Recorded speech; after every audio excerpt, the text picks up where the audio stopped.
पिछले भाग में आपने देखा कैसे महादेव के तांडव से पूरा ब्रह्मांड कांप उठा था। देवताओं के सिंहासन हिलने लगे थे, समुद्र उफान पर था, और तभी भगवान शिव की तीसरी आंख से एक दिव्य प्रकाश निकला था। लेकिन आखिर उस प्रकाश में ऐसा क्या था जिसे देखकर स्वयं ब्रह्मा और विष्णु भी आश्चर्य में पड़ गए।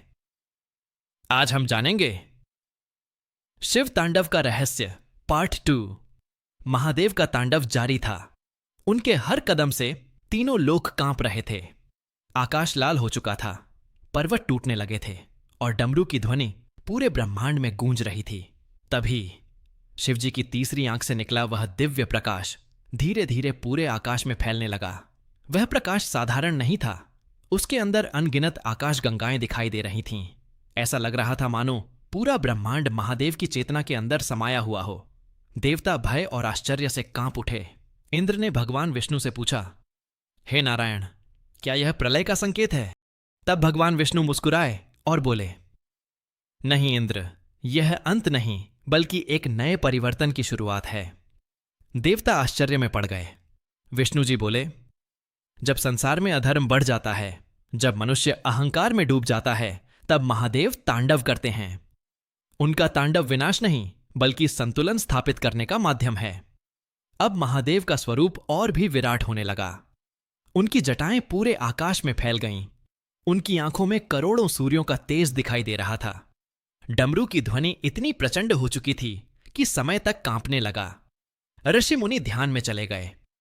देवता हाथ जोड़कर खड़े हो गए, क्योंकि उस क्षण वे साक्षात ब्रह्मांड की परम शक्ति को देख रहे थे। कहते हैं महादेव समय से भी परे हैं। वे ना जन्म लेते हैं, न मृत्यु को प्राप्त होते हैं। जब शिव तांडव करते हैं तब भविष्य, वर्तमान और अतीत तीनों एक हो जाते हैं। और उसी समय कुछ ऋषियों को भविष्य के दृश्य दिखाई देने लगे। उन्होंने देखा एक ऐसा समय आएगा जब मनुष्य धर्म से दूर हो जाएगा। लोग धन के पीछे भागेंगे, अहंकार बढ़ जाएगा, रिश्तों में प्रेम कम हो जाएगा। लोग बाहर से खुश दिखेंगे लेकिन अंदर से टूट चुके होंगे। यह कलयुग का संकेत था। लेकिन तभी एक दिव्य आवाज पूरे ब्रह्मांड में गूंजी, जो मेरा स्मरण करेगा मैं उसकी रक्षा करूंगा। देवता कांप उठे। वह आवाज स्वयं महादेव की थी। तांडव के बीच नंदी भगवान शिव को देख रहे थे। उनकी आंखों में आंसू थे। उन्होंने हाथ जोड़कर कहा, हे प्रभु, आपका हर रूप कल्याणकारी है, चाहे वह शांत हो या रौद्र। यह सुनकर महादेव की आंखों में करुणा दिखाई दी। लेकिन पृथ्वी पर अधर्म लगातार बढ़ता जा रहा था। निर्दोष लोगों पर अत्याचार हो रहे थे।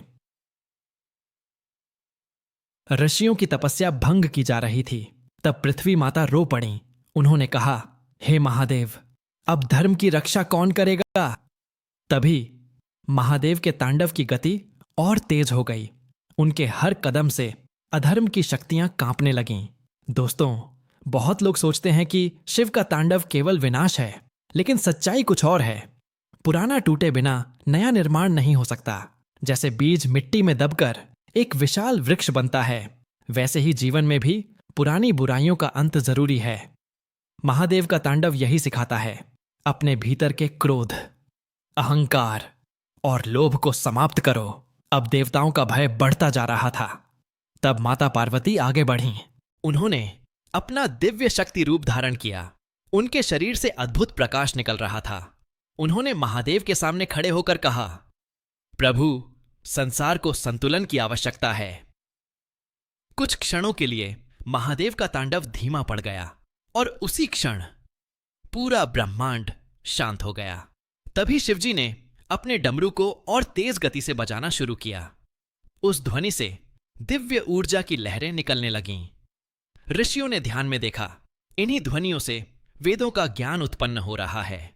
योग, संगीत, ध्यान और मंत्र सब उसी दिव्य ध्वनि से प्रकट हो रहे थे। अचानक महादेव की तीसरी आंख पूरी तरह खुल गई। उस आंख से निकली अग्नि इतनी प्रचंड थी कि आकाश आग से भर गया। देवता भय से कांप उठे। लेकिन आश्चर्य की बात यह थी कि उस अग्नि से केवल अधर्म नष्ट हो रहा था, सत्य और भक्ति सुरक्षित थे। तब भगवान विष्णु बोले, यही महादेव की शक्ति है, वे केवल बुराई का अंत करते हैं। उसी समय देवताओं को रावण की याद आई, क्योंकि रावण ने भी महादेव के रौद्र रूप को देखा था।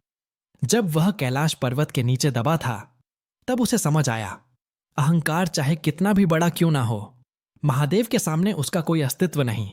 इसीलिए उसने पूरी भक्ति से शिव तांडव स्तोत्र की रचना की। तांडव के बीच महादेव की आवाज फिर गूंजी, सबसे बड़ा युद्ध बाहर नहीं, मनुष्य के भीतर होता है। क्रोध, लोभ, मोह और अहंकार, यही असली राक्षस हैं।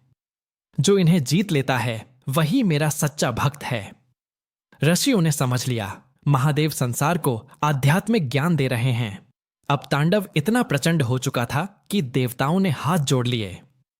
ब्रह्मा जी बोले, हे देवाधिदेव, यदि आपका तांडव ऐसे ही चलता रहा तो तीनों लोग समाप्त हो जाएंगे। इंद्र बोले, प्रभु कृपा कीजिए। तब माता पार्वती ने महादेव का हाथ पकड़ लिया। कुछ क्षणों के लिए पूरा ब्रह्मांड शांत हो गया। धीरे धीरे महादेव का तांडव रुकने लगा। डमरू की ध्वनि मंद पड़ गई। समुद्र शांत हो गया। आकाश सामान्य होने लगा। लेकिन पूरा ब्रह्मांड बदल चुका था। देवताओं का अहंकार समाप्त हो चुका था। ऋषियों को दिव्य ज्ञान प्राप्त हो चुका था और पृथ्वी पर धर्म की ऊर्जा फिर से जागृत हो चुकी थी। तांडव समाप्त होने के बाद महादेव ने अपनी आंखें बंद कीं और फिर एक वचन कहा, जब जब संसार में अधर्म बढ़ेगा, मैं फिर तांडव करूंगा। यह सुनकर देवताओं के शरीर में सिहरन दौड़ गई, क्योंकि वे समझ चुके थे, महादेव केवल देव नहीं, स्वयं ब्रह्मांड की चेतना है। अगर आपको यह दिव्य कथा पसंद आई हो तो वीडियो को लाइक करें, चैनल को सब्सक्राइब करें। धन्यवाद।